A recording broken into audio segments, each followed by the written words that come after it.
xibaar yu wér te wóor ca tàng ba abonnez-vous pour ngeen di mën di jot suñuy vidéo.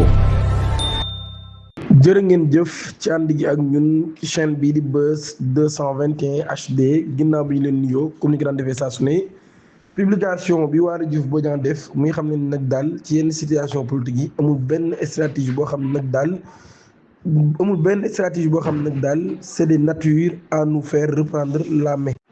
mu ni on perd même davantage la main à chaque acte posé belote bi à la carte la te yéen amu leen atu loolu daal di xam ne daal ci teg nag bonne fête de la nation aux Sénégalais qui aiment ce pays loolu yi daa publication boo xam ni Waly Diouf Bodiang ci boppam moom moo ko daal di def. article L29 L30 silence bi nga xam ne daan nay am ca palais ba ginnaaw expiration du délai de promulgation le flou persiste autour de la promulgation de la loi modifiant les articles L29 L30 du code électoral jamono boo xamee nag daal délai constitutionnel bi daan na expiré démb bi mu nu jotee amul benn annonce officielle boo xam ne daan nañ koy def ci loolu yi day wala boog amul benn annonce officielle boo xam ne président de la République Bassirou Diomaye Diakhar Faye daan na koy def concernant la promulgation des textes adoptés en seconde lecture par l'Assemblée nationale. Samedi bii ñu weesu les députés nag daal ñoom ñi daan nañuy valider à une large majorité la proposition de loi numéro 11/2026 ci loolu yi day doon amal nag révision des dispositions du code électoral. Le texte adopté à plus de 3/5 requis par l'article 73 de la Constitution avait ensuite été transmis au chef de l'État pour promulgation.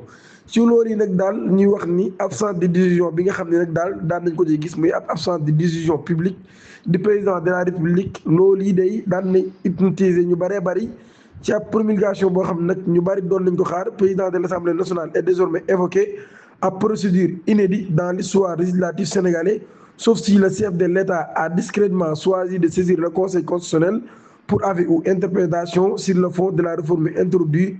Plusieurs changements majeurs. L'article L28 modifié prévoit désormais que l'interdiction d'inscription sur les listes électorales court pendant 5 ans à partir du moment où la condamnation devient définitive.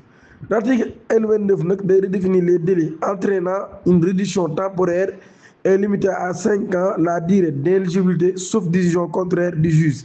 Quant à l'article L30 nag il est tout simplement supprimé. Cette disposition rendait automatiquement inéligible toute personne condamnée à une amende supérieure à 200 000 de francs CFA. ci ñi nga xam nag ñoo di partisans yu réforme député Pastef yi day daan nañu xam ne modification boobee daan nay viser ngir corriger ay restrictions jugées excessives et garantir ab meilleure participation électorale. position moom dañoo gis ne ab texte la boo xam ni dañ koo taillé sur mesure pour le premier ministre Ousmane Sonko, le leader de Pastef. Coalition Diomaye Président nag daan nañu dénoncer ab procédure menée dans la précipitation et sans véritable concertation. Le groupe parlementaire Takku Wallu ñoom ñii day daan nañu renoncé woon ngir saisir le Conseil constitutionnel, tandis que les députés non inscrits ont également abandonné cette option faute de quorum nécessaire. loolu yi kon mooy li nga xam ni daan nay am ci mbir boobee. CENTIF daan na identifier ab utilisateur TikTok boo xam ni ngi koy toppee blanchiment de capitaux à travers un système de paris sportif en ligne ak lu jëm ci wàllum escroquerie.